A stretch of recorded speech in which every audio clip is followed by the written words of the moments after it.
Has anyone else noticed how sorry for your inconvenience has become the national norm?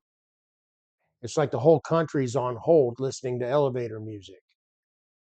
I mean, 30 years ago, a bad day at a shop was a fluke.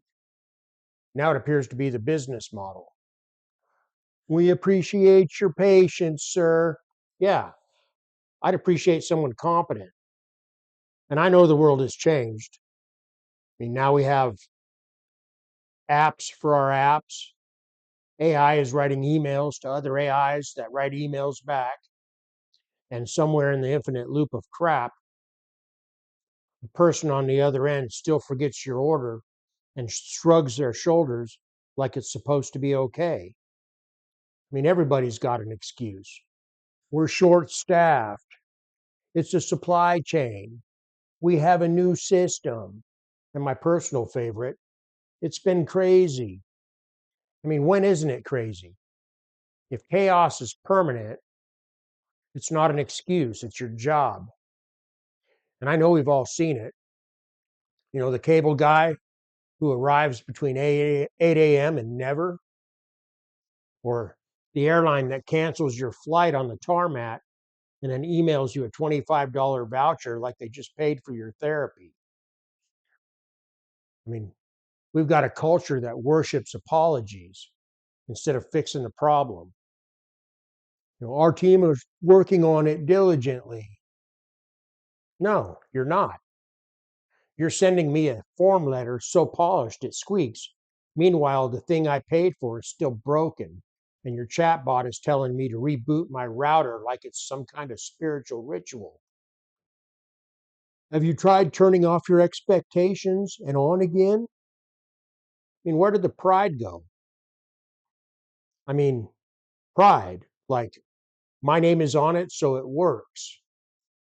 I mean, you can feel it when someone still has it. You know, that server in a restaurant that makes eye contact and actually listens, or the contractor who shows up when they say they're going to and leaves the place cleaner than they found it.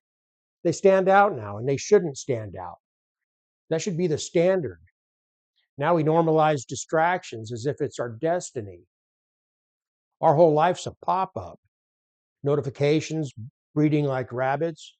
Now you can't finish a sentence before your pocket vibrates and your soul asks, is it time for dopamine?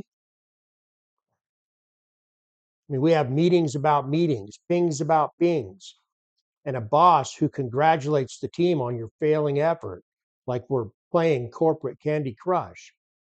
You know, we've taught a generation to chase bubbles on their screens, and now you wonder why nobody can go outside and catch a ball in real life.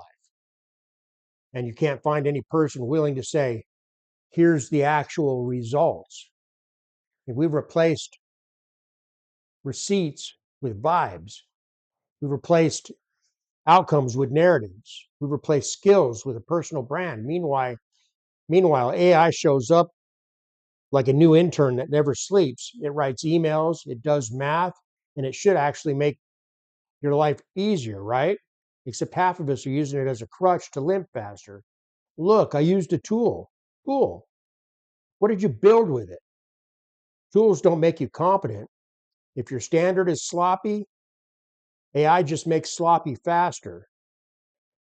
Now you can send 5 wrong answers before lunch. Congratulations. You've scaled your mediocrity. We forfeited the standards because they felt awkward. You know, they imply judgment like this is right and that is wrong. You know, the internet told us that judgment is mean. You know, put feelings first, as if honesty is cruel. Now everything's amazing, right? No, it's not. But now you can protect your ego.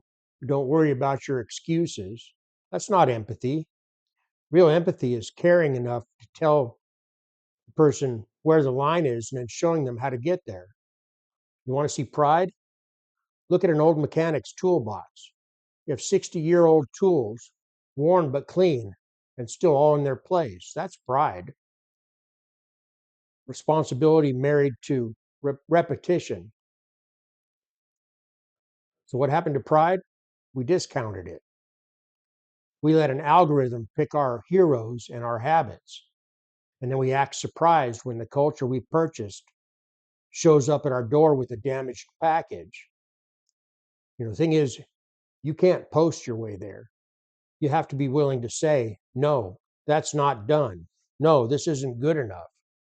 You have to practice until your default is dependable. Be unreasonably good at something. Learn the things no one else wants to learn. Keep your promises. And when you mess up, and you will, own it and fix it like your name is on it. That's how it's supposed to be. Turn off enough noise so you can actually hear your own standards. I promise the internet will survive 10 minutes without you. Ask more from others and from yourself. We keep saying nobody cares anymore, but I don't believe that. People care, they just don't know what to care about. Caring is redoing the work because it's not right. Caring is taking the extra step that nobody else sees. Let the internet argue about intentions and quietly become the person that people actually can rely on. And the next time someone tries to hand you a polished excuse, say the line we stopped saying because it's not nice. Say that's not good enough. And then do the unfashionable thing and show them what is.